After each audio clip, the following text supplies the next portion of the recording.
So I'm going to ask you, why does Silent Night break the mold in K-pop? Because they do it differently from everyone else. It's the innovative blend of heavy guitars mixed with K-pop. They set you up for an expectation, then throw something completely unexpected into the mix. In this video, I'm going to show you some of the production and songwriting tricks. Thank you to my patron Ev for requesting this bop, and on a personal note, this has so much of my favorite stuff in one video. We've got K-pop, we've got metal, and we've got video games.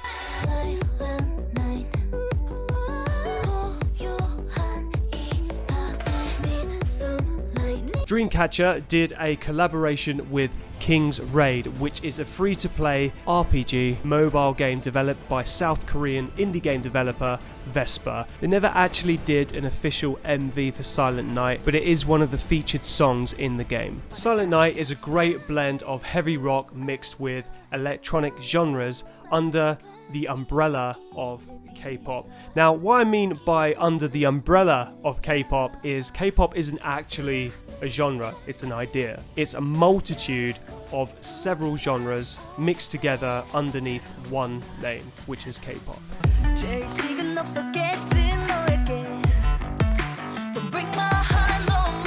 That groove is incredible. Love it. Alright, so let's start with the BPM or beats per minute and get a vibe for the tempo of the song.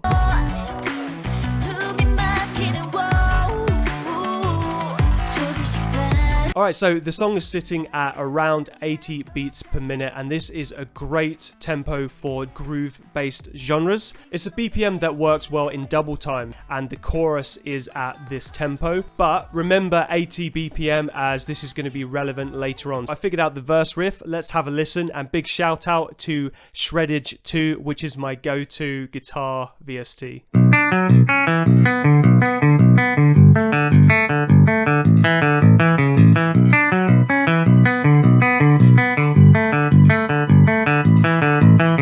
The first thing that stuck out to me with the guitar riff was the tuning and the ability for it to reach lower notes than normal. It's also in B minor, which is not quite the saddest of all the keys. So on a standard tuning for a guitar, the lowest note you can reach is an E.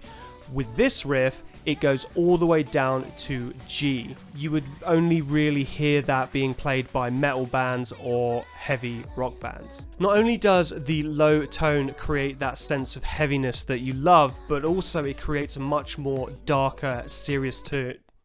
And then higher notes tend to convey a sense of light, happiness, or romance. Just for fun, I put a Mesa amp over the clean guitar signal and listen to how filthy it actually sounds.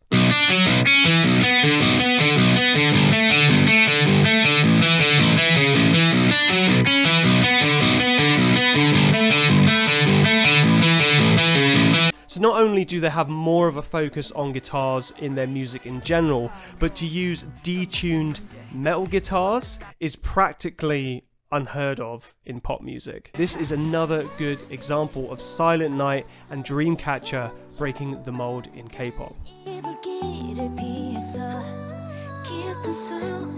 So remember when I said earlier, remember 80 beats per minute? Well, have a listen to this.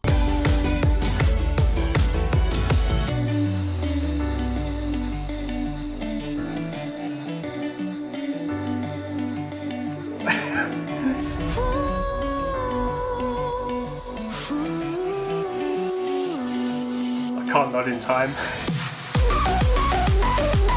There we go.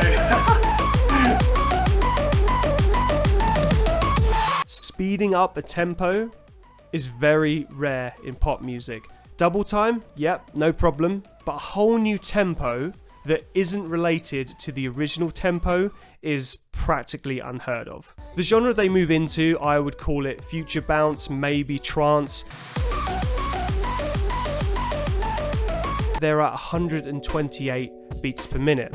and the original BPM was 80. They're completely unrelated. So that means they had to increase the tempo by 48 beats per minute mid-song. Tempo increases and decreases are much more popular in film scoring, and sure, you get them in the K and J-pop ballads, but normally to accentuate a musical peak. But when it comes to full-blown pop productions with super heavy drums, yeah, it just doesn't really happen. That's what's so awesome about it. So yet again, they've done something very original and innovative, and another reason why Silent Night is different and breaking the mold.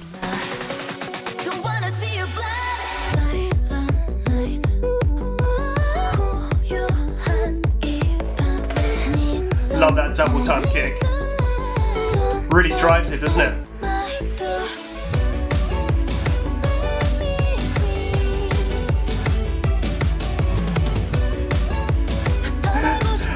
Love me some air drums. The chorus is split into two halves. You have the A chorus at the start and the B chorus at the end. The way that the pre-chorus builds you up, it creates hype, it creates anticipation, reversed vocal to enhance just that little bit further. You naturally feel like the chorus is going to have a huge impact. But what actually happens, instead of making it big, they create this intense amount of focus. And it's just that kick going, the bass, that synth and vocal going. They set you up for something and then they deliver something completely different.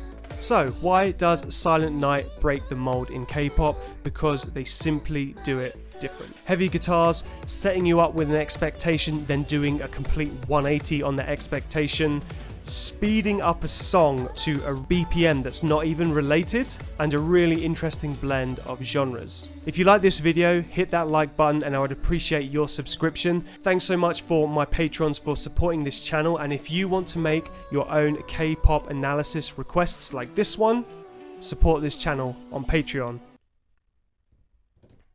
Boom. That's a wrap.